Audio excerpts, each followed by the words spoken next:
What's going on, guys? So I'm gonna go ahead and make this video right now, addressing all the drama, comment and stuff that's been going on since I dropped that video.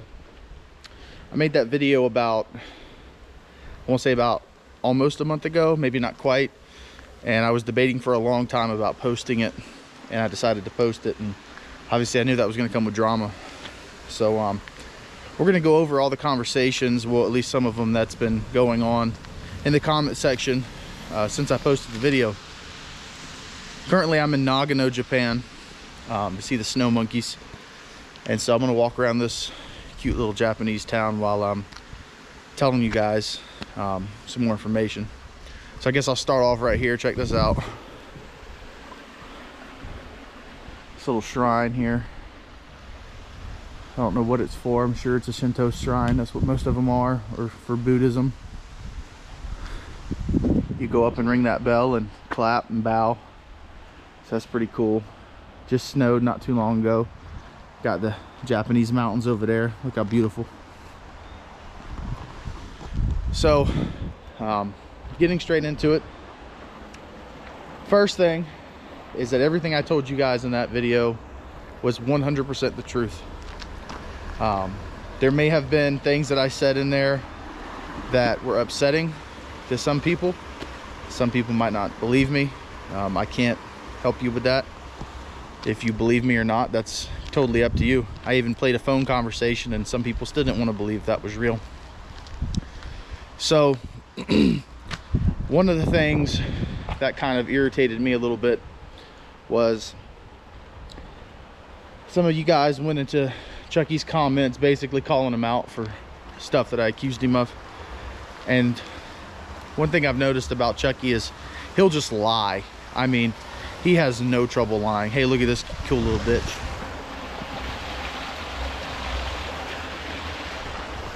Anyways, Chucky has no problem lying through his teeth. I mean, he's a convicted felon. He's committed multiple crimes in his life. If I remember correctly, he did time in juvie.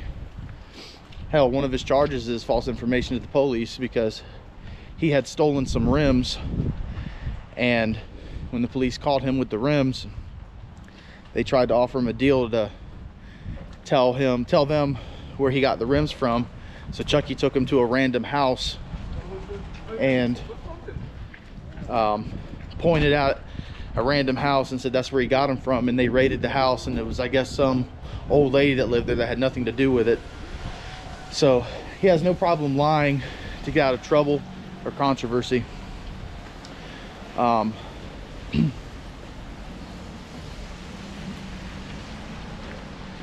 of the things that irritated me was when I told you guys I helped him cheat. That is the truth. And he got in his comments when someone called him out on it and tried to say that it's not possible to cheat because someone sits there and watches you. Well, someone does sit there and watch you, but it's through a webcam. So what I did was, Chucky came to my house. He sat at my kitchen table, and I hid in the bathroom while he was setting up to take the test. Check this out. That's the train station. Utanaka station. Anyways, I hid in the bathroom because you have to take the webcam and show the room you're in. So I waited until I heard him show the proctor the room, and then I tiptoed into the kitchen where he was taking the test and slightly looked around to the screen and pointed at the correct answer, because like I said, he had already failed twice.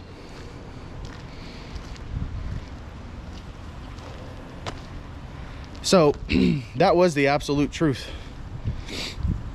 He wasn't able to pass the exam. He's probably still not able to pass it. Hey, check this out. That's still the train station, but isn't that cool? See? Snow Monkey Town, Utanaka Onsen, here in Nagano, Japan. And these convenience stores have almost everything you could ever want to eat. Japan's just been amazing.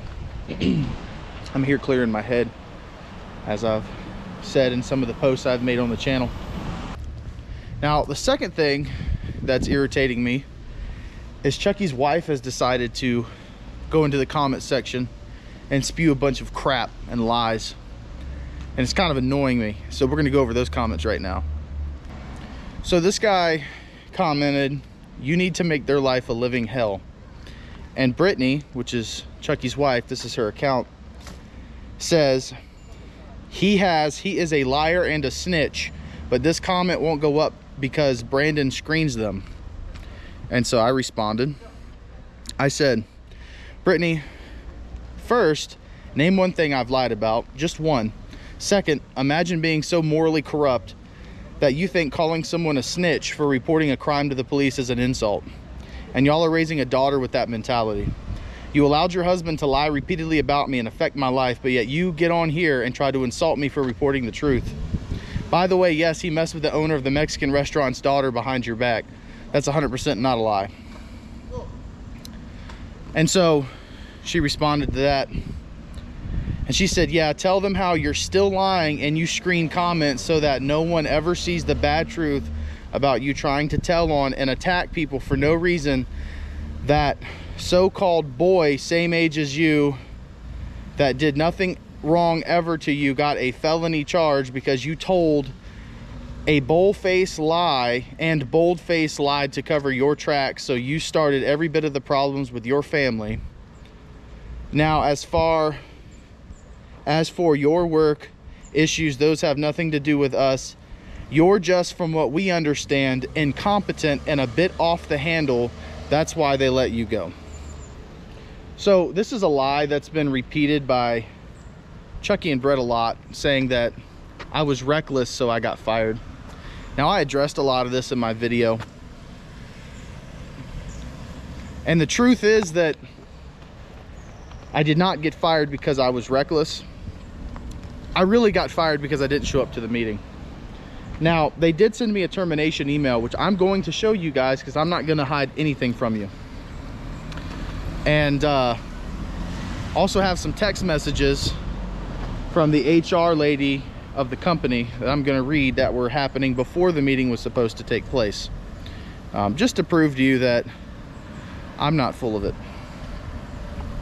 So if you remember from the video I just posted, when Brett's sending me text messages saying there'll be a meeting without me and then one with me, and not to go to any of the offices, I had called Stephanie, which is the HR lady, and told her about the text, and I sent it to her. I'm going to show you guys these texts too. I'm literally pulling it off my phone right now. So I texted Brett and told him I had already talked to Stephanie, and so he called crying and complaining about it.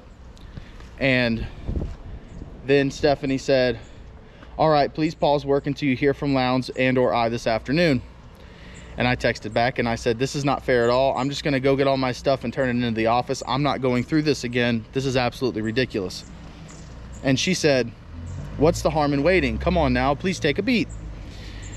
I said, "What was the harm in just letting me work today? All I was doing was going out to do an interview, but he wanted to feel like he was somewhat in control, so he whined and cried until he got exactly what he wanted." So then I sent her the text message about him saying there'll be a meeting the next day. I had called the owner of the company, who said I was clear to work that day, so that all got cleared up. So the next day I get this text from Stephanie.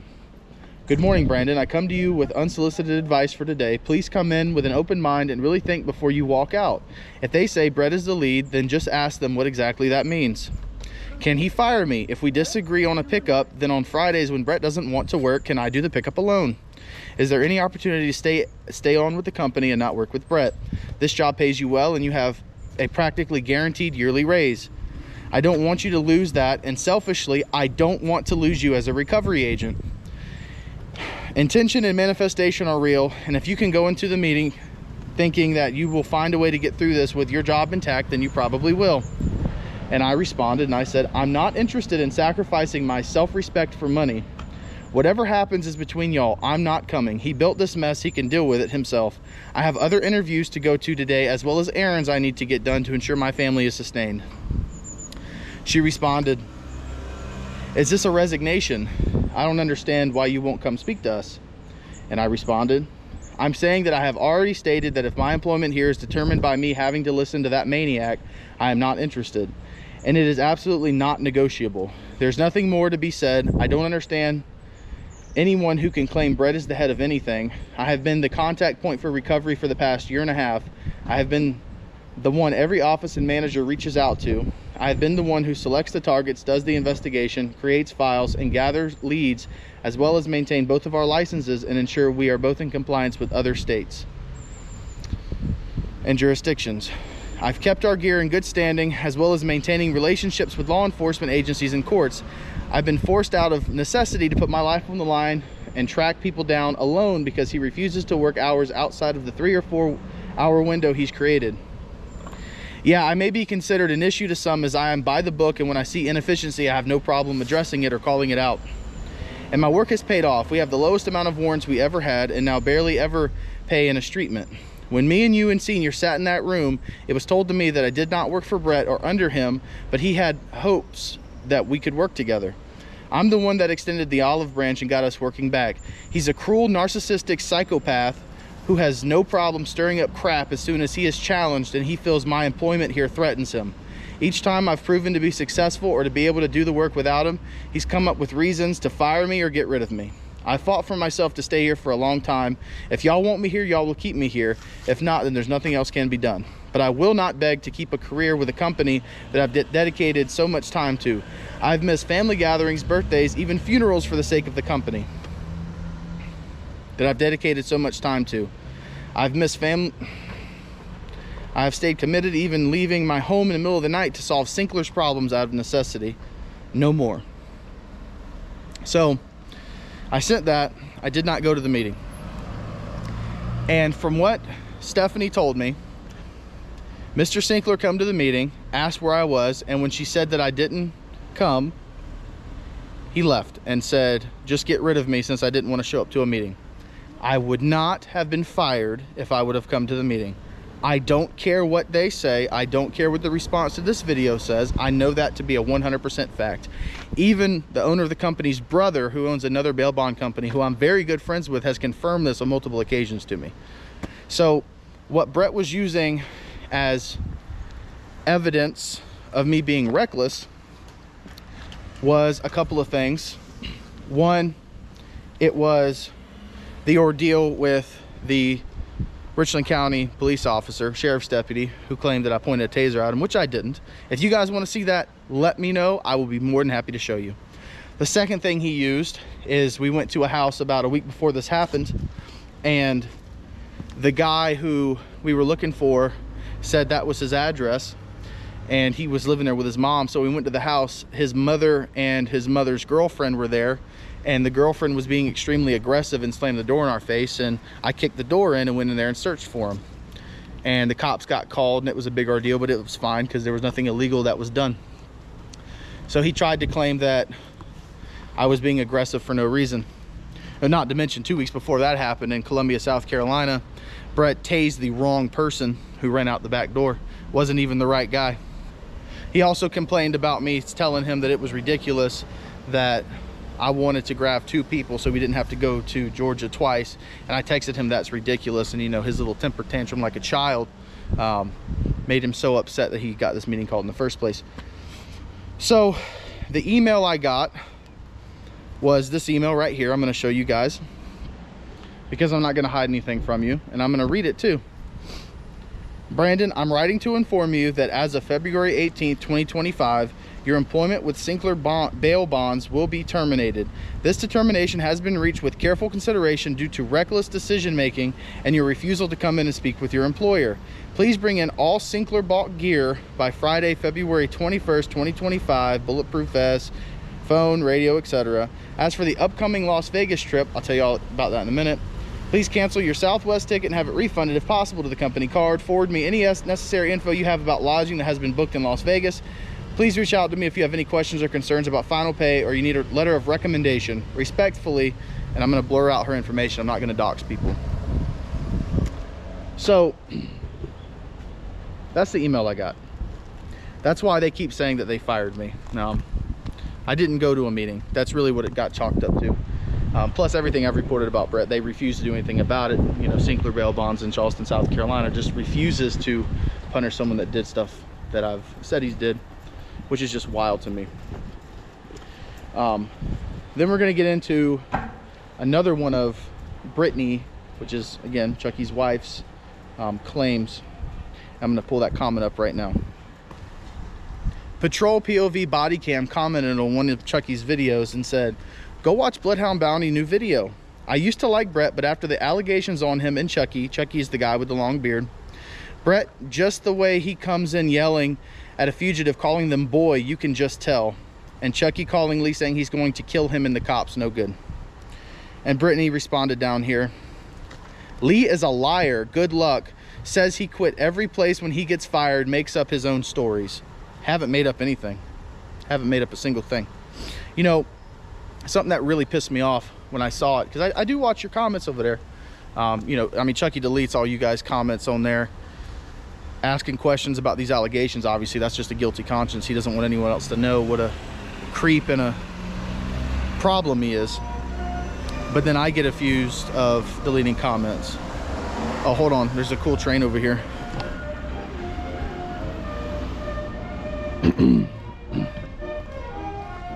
I don't know what the music's about, but let's go check it out.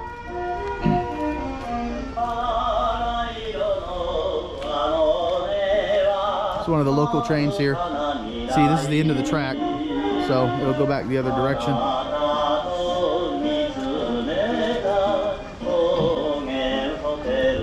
I'll be right back when this train stops, or I'm gonna have to walk somewhere else because it's really loud right here.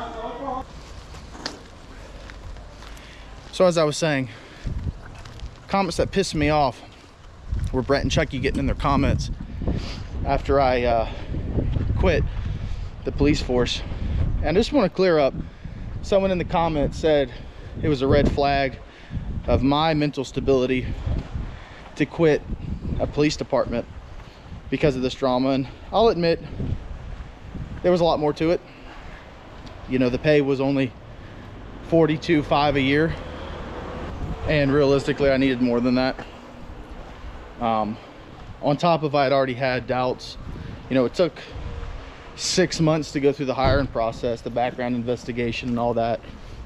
So I was doing side work a lot, waiting for my police academy date. And when I started working, going to the police academy, I was getting paid, but I realized real quick that it didn't pay a lot. So that was also a major factor. Which is why I got back into bounty hunting. Hell, my first month going back to bounty hunting, I made $16,000, so I can't really complain. So no, it wasn't just Brett, but like I was saying, they were going into the comments, and I remember one thing that really irritated me is Chucky said, someone asked if I had been arrested for deleting his videos, which I still deny, and he said, "Karma will catch me. Let's just say he's not in law enforcement anymore, winky face." Like you had anything to do with that. You or Brett had nothing to do with it. And I'm going to prove right now to all of you guys that I'm not lying when I say I left the police department because I wanted to. The police department I worked for was St. Stephen Police Department in Berkeley County, South Carolina.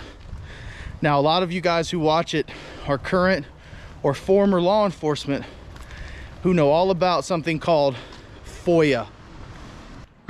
Now, FOIA stands for Freedom of Information Act. So I implore anyone who wants to know the truth about why I left the police department, send a FOIA request to St. Stephen's Police Department, Chief Lee Watford, and you can ask about my employment there, including but not limited to the reason I left. How about straight up ask if I was terminated or forced to resign, because I would be terminated if I didn't. Ask them for yourself. Don't rely on my words. Don't rely on Chucky's words. So anyone who wants to go out there and investigate themselves, there's the information you need. That's how much I'm willing to be honest with you guys. Hey, check this out. This is the Little Japanese cemetery. Isn't that cool? Look at that one. That's a really cool tombstone. So as I was saying, do the investigation yourself. You guys are smart. I know you guys are pretty good at picking out bullshit from it, which is why a lot of you, when I released my video, had stated in both my comments and Chucky's comments, of course Chucky's deleting his bad comments, that mine sounds more full. Information I've given you guys sounds more direct. So now I'm going to tell you guys what I was working on before I left the United States to travel Japan for a little bit. One of the things that's always irritated me is the fact that becoming a bounty hunter here in South Carolina is relatively easy, even for the morally corrupt and the criminal. As I've stated in a video I did a while back about how to become a bounty hunter in South Carolina, felons can be bounty hunters. We're called bail runners here in South Carolina. Like Chucky, you know, he's a convicted felon. That's why he carries a fake firearm other than the illegal firearms he has in his house. But I've never liked that aspect of it. So I reached out to a local state representative in the area I live in South Carolina. Her name is Celeste Davis. She's been absolutely wonderful to speak with and seems very willing to help. And so this is the email that I sent her. Dear Representative Davis, I'm writing to share my personal experience and concerns regarding the bail bonds and bounty hunting, also known as bail running industry in South Carolina. I worked in this field for 4.5 years, and during that time, I witnessed widespread misconduct and corruption that I believe calls for urgent legislative action. I saw bail agents attempt to solicit sexual acts from people in vulnerable situations, and bondsmen impersonate law enforcement officers to gain access where they had otherwise no authority. Supervisors sometimes assaulted employees. Personally, I was spit on, tased, and struck in the head with a firearm. Substance abuse was also widespread throughout the industry, with owners and employees frequently arrested for drug and alcohol-related offenses. Despite these arrests, many were able to keep their licenses and continue operating without consequence. One of the most troubling aspects is that South Carolina law allows convicted felons to obtain bounty hunting bail runner license once 10 years have passed since their conviction. In practice, this means even a convicted child predator could legally acquire the authority to enter a residence at night after nothing more than a brief online training course. Even more concerning, there was a recent case in Lexington County involving a bondsman arrested for child sex crimes who, while charges are still pending, is still operating as a licensed bondsman. Currently, there is virtually no oversight in this industry, and many individuals acting as bondsmen or bounty hunters are not even licensed. They have no legal right to put their hands on anyone, yet they manipulate and lie to law enforcement officers who are often uninformed about what bail runners are legally allowed to do in order to get away with misconduct and criminal activity. I would like to respectfully recommend changes to state law to bring oversight and accountability to the system. Specifically, require bail bondsmen and bounty hunters, bail runners, to be properly marked with visible identification as bondsmen and carry state-issued IDs when apprehending individuals. Require all bail runners to obtain a concealed weapons permit as a condition of being authorized to apprehend individuals, similar to existing law in Georgia. Establish clear standards that revoke or suspend licenses for criminal offenses such as drug, alcohol, or sex crime-related arrests, ensuring that individuals with pending or recent charges cannot continue operating. These measures would add much-needed regulation and transparency, helping protect both the public and law enforcement from abuse. Thank you for your time and consideration. So that's the email I had sent to Representative Davis. So Ms. Davis went to the local sheriff and with the information I gave her, talked to him about it. His name is Dwayne Lewis. He's an amazing person. I've met him a couple of times. And I got this email back a couple days later. It says, "Hi Brandon, I just talked with Sheriff Lewis. I believe I will put together a bill to address this issue. We don't go into session until January, so be on the lookout for something then. Thank you for your email. Sincerely, Representative Celeste Davis." So it looks like they're going to write some legislation trying to get these criminals out of this industry in South Carolina. When I get back to South Carolina, I plan to campaign and go to a bunch of other legislators with the information that I've shared with you guys and them, Miss Celeste, and push for this bill to pass in 2026. So no felon can harass citizens anymore. You know, I know that I'll probably get a response video eventually from Chucky, Brett, or Chucky and Brett, and I'm ready for it. I've been trying to rack my brain about maybe screwed up stuff I've done in my life or career that they're going to use against me, and you know, there might be a couple of things that I'm a little embarrassed about. Was there times in my life that I've done stuff I regretted? Sure. I'm young. I'm 28 years old. I've been bounty hunting since I was 24, and before that I was security, and before that I was in private investigations. I've gotten in arguments. I've said stuff to people that shouldn't be said, and I'm sorry. I've never stolen anything from anybody. I've never mistreated anyone I've arrested. I've never done something that would land me in jail while working in this industry or any other industry.